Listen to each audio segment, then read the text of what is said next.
Level तभी आएंगे जब बैंकिंग का सपोर्ट रहेगा। गौतम भाई नमस्कार, अभिषेक बोल रहा हूं।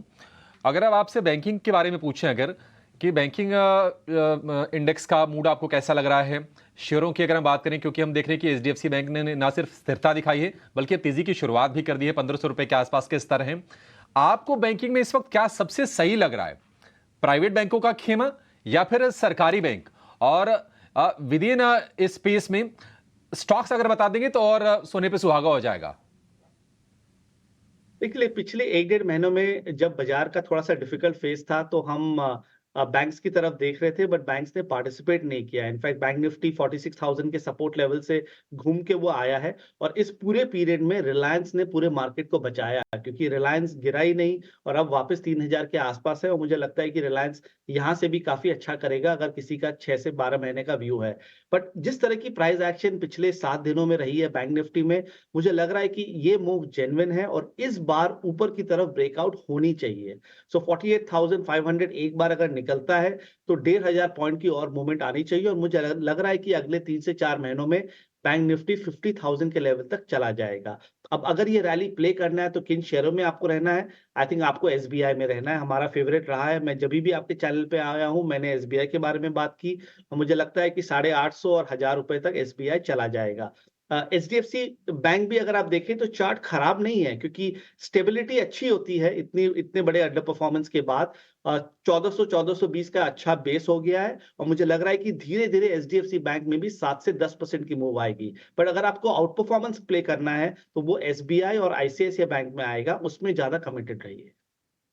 ओके जी हाँ गौतम, एसबीआई आपका टॉप फेवरेट है और अच्छा लगा जान के कि मार्केट वॉलिटिलिटी में कहीं ना कहीं एक एंट्री पॉइंट भी बन रहा है। पर एक और सवाल जो गौतम पिछली बार भी हमने पुटअप किया था वो था पीएसयू, पूरा पीएसयू बास्केट, क्योंकि यहाँ पे भी सिलेक्टिवली अभी भी कई सारे काउंटर्स हैं जो कि अपने आप को मजबूती से होल्ड कर रहे हैं।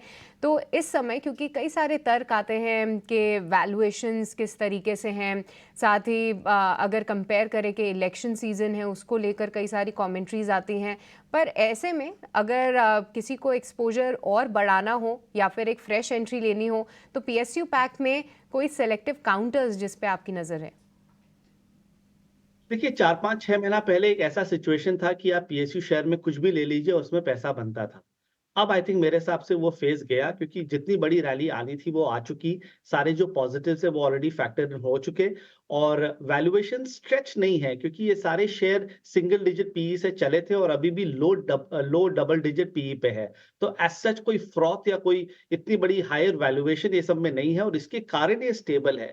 बट अगर आप चार्ट के हिसाब से जाएँ, तो मुझे लगता नहीं है कि पीएसयू शेयर में इंडेक्स लेवल पे अगर आप देखें, तो इतनी कोई बड़ी मोमेंटम जारी रहेगी। तो थोड़ा-सा रिस्क रिवॉर्ड अभी पीएसयू शेयरों में ठीक नहीं है।